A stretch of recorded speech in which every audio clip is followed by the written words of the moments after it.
आज सारे तेलंगाना में इकनॉमिक डेवलप स्कीम के तहत 1 लाख रुपए ईच फैमिली को दिए जा रहे हैं और आज 10,000 लोगों को और हैदराबाद में 3,700 लोगों को दिया जा रहा है। हैदराबाद डिस्ट्रिक्ट के अंदर और बाकी तमाम डिस्ट्रिक्टों में आज ही वहाँ के एमएलए के ज़रिए और साहब के ज़रिए ये अमाउंट तकसीम किया जा रहा है। ये फर्स्ट इंस्टॉलमेंट है। इंशाल्लाह ये महीने के ख़त्म या फर्स्ट नेक्स्ट मंथ की फर्स्ट में सेकंड इंस्टॉलमेंट आएगी, फिर थर्ड इंस्टॉलमेंट आएगी, फोर्थ इंस्टॉलमेंट आएगी। इसी तरह हर बार हर महीने में 100 करोड़ रुपए सीएम साहब के तरफ से इकनॉमिक सपोर्ट स्कीम के तहत दिए जा रहे हैं। उसका हम ऑनरेबल सीएम साहब का शुक्रिया अदा करते हैं। हिंदुस्तान में वाहिद स्टेट तेलंगाना स्टेट है जहाँ पर आदमी को बग़ैर किसी कार्रवाई के जब स्कीम आती है तो जो लोग ऑनलाइन करते हैं उसी से में ड्रा करके उठाया जाता है, तो उससे ये स्कीम से काफ़ी लोगों को फ़ायदा पहुंच रहा है। हम उनसे भी गुजारिश करते हैं कि 1 लाख रुपए आप अपने बिज़नेस में लगाइए ताकि आगे बढ़ सके कुछ ना कुछ। और हिंदुस्तान में ऐसी स्कीम कहीं पर भी नहीं है जो 100% सब्सिडी स्कीम है। हम सीएम साहब का शुक्रिया अदा करते हैं। आज यहाँ पर फतेह मैदान ग्राउंड में तकरीबन 3,700 चेक तैयार किए गए। अभी सब काउंटर बनाए गए हैं। यहाँ 15 कॉन्स्टिट्यूंसी आते हैं और कॉन्स्टिट्यूंसी के जो भी लोग आ रहे हैं उन्हें दे रहे हैं। फिर माँ बाकी ये महीने के एंडिंग तक या फर्स्ट वीक में दिए जाएंगे, फिर लास्ट वीक में दिए जाएंगे। इस तरह हर एक महीने में एक इंस्टॉलमेंट देते हुए इलेक्शन होने के बाद भी उसे हम कंटिन्यू करेंगे और ज़्यादा से ज़्यादा लोगों को इससे मौका मदद करने की कोशिश की जाएगी। हिंदुस्तान में वाहिद लीडर अगर सेकुलर है वो केसीआर साहब है। वो चाहते हैं कि हिंदुस्तान में हमारी स्टेट में रहने वाले हर कोई अच्छी से ज़िंदगी गुजारे, उन्हें जो भी सपोर्ट हो। ख़ास तौर से जो एजुकेशन दिया जा रहा है, रेजिडेंशियल स्कूल मैं समझता हूँ इंडिया में कहीं पर भी नहीं है जो हमारी स्टेट के अंदर है। उन बच्चों को मुकम्मल आला तालीम तक, चाहे वो पायलट बने, चाहे वो इंजीनियर बने, चाहे वो डॉक्टर बने, चाहे वो साइंटिस्ट बने, या जहाँ तक भी तालीम हासिल करते रेजिडेंशियल स्कूल के बच्चे, उसका पूरे का पूरा ख़र्चा हुकूमत बर्दाश्त करेगी। सीएम साहब का एक ही मकसद है कि जो गरीब है उन्हें पैसों से ज़्यादा तालीम की ज़रूरत है। और इंसान को जब तालीम मिल जाती है तो ख़ुद भी अच्छा होता है, अपने ख़ानदान को भी सुधार सकता है।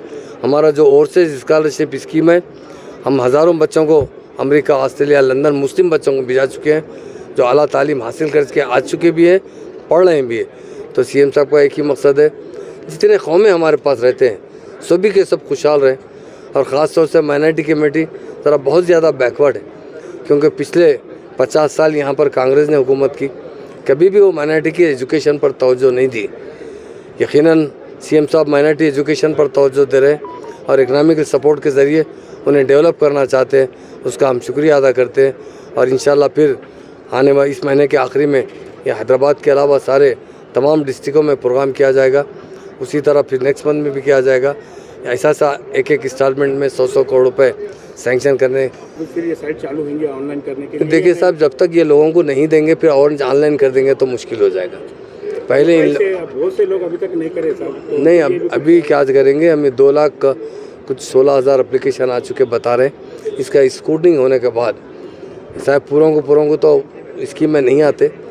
इसकी स्क्रूटनिंग जो होती है, जो भी BMW के तहत इंक्वायरी करने के बाद हमारे रेवेन्यू डिपार्टमेंट के तहत जो हो जाएंगे, कंप्लीट होने के बाद फिर बचेगी तो इंशाल्लाह नई हुकूमत ज़रूर चालू करेंगे। जो जनवरी में अप्लाई की थी उन लोग जी हाँ, उन्हीं को दे रहे जो पिछले 2 अलग-अलग प्रोग्राम करके दिया जाएगा। फिर ऐसी प्रोग्राम नहीं, अब इसके बाद से कॉन्स्टिट्यूंसी वाइज अभी पूरा अभी ये तो 15 कॉन्स्टिट्यूंसी के हैदराबाद में यहाँ दिया गया है। हमारे बाकी जितने 119 में 15 गए तो 104 कॉन्स्टिट्यूंसी जो रहे वो कॉन्स्टिट्यूंसी में दिया जा रहा है, डिस्ट्रिक्ट वाइज दिया जा रहा है। आने वाले वक्त में ये जो हमारे पास जो एप्लीकेशंस आए इसकी स्क्रूटनिंग होने के बाद फिर हमारे पास रकम बचेगी तो फिर नए ऑनलाइन करके दरख्वास्त दिए जाएंगे। जो एप्लीकेशन करें रिजेक्ट हो जाते हैं उनके लिए फिर कुछ सहूलियत दी जाएगी? देखिए, रिजेक्ट अगर किसी वजह से फॉर्म फिलअप करने की वजह से या रॉन्ग इन्फॉर्मेशन की वजह से अगर ऐसा कोई रिजेक्ट हुए तो उन्हें ज़रूर नेक्स्ट टाइम पे मौका देंगे ताकि उसमें सुधार कर लिया जाए। सीएम साहब ने वायदा भी किया। बहुत सारे गरीब लोग हैं। हाँ, डेफिनेट मीडिया के लोग भी बहुत ज़्यादा गरीब है, हम जानते हैं। उसके लिए एक अच्छी सी स्कीम हम गुजारिश करेंगे सीएम साहब से। साहब जो मीडिया जर्नलिस्ट है उनके बच्चों के एजुकेशन के लिए कुछ फैकल्टी एक्रेडिटेशन कार्ड होल्डर्स के लिए या फिर? हाँ, डेफिनेट ज़रूर उन्हीं के लिए भी करेंगे साहब। सीएम साहब इससे पहले जो एकदम 100 करोड़ का ऐलान करे थे, उसमें से मैं समझता हूँ 41 करोड़ रुपए जो है बैंक में फिक्स डिपॉजिट है मीडिया की तरफ, उसको इस्तेमाल करने के लिए आने वाली हुकूमत में हम फिर मज़ीद और पैसे देंगे, उससे मीडिया वालों को भी फ़ायदा पहुँच सके। क्योंकि मीडिया भाई भी जो है बड़ी मेहनत कर मैं समझता हूँ आवाम तक अगर कोई सेंट्रल पिलर है वो मीडिया है। चाहे बारिश हो, चाहे फायरिंग हो, चाहे कितनी तकलीफ हो, मीडिया वाले कभी अपने बच्चों की फिक्र नहीं करते, अपनी जान की फिक्र नहीं करते।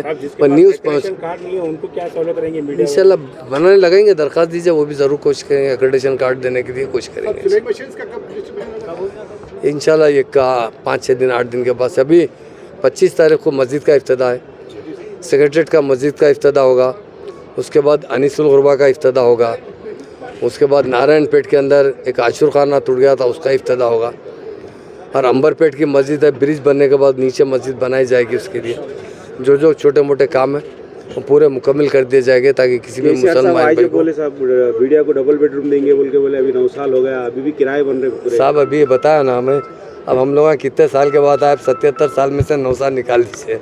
इंशाल्लाह आने वाले साल में 5 साल में ज़रूर कोई ना कोई रास्ता। परसों ऑलरेडी कुछ स्टेटमेंट दिए ना मीडिया के लिए दिए। जर्नलिस्ट कॉलोनी बना के थोड़ी मेहनत करे तो अच्छा रहता। इंशाल्लाह ज़रूर साहब हैदराबाद को देखने का ज़रूर तवज्जो देंगे। ज़रूर ये भी काम करेंगे। हम बताए ना, मीडिया एक ऐसा पिलर है, बहुत अहम पिलर है, उसकी हिफाजत करना हमारी जिम्मेदारी है, आप लोगों की नहीं है। इसके लिए ज़रूर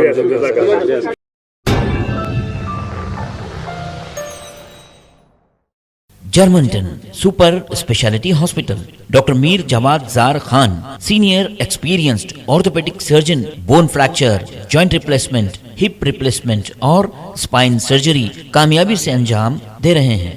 इसके अलावा neuro surgery, cardiology, gynaecology, dental, general medicine, dialysis और फिजियोथेरेपी जैसे शोबाजात में इंतहाई कामयाबी के साथ वाजिबी फीस में इलाज किया जा रहा है। शेयरिंग और प्राइवेट रूम्स, अस्पताल में 24 घंटे MRI, CT scan, 2D digital x-ray, ultrasound, operation theatre, ICU और लैब की सहूलत दस्तयाब है। आपकी उम्मीदों के ऐन मुताबिक Germanten super speciality hospital, pillar number 150, Attapur, Hyderabad.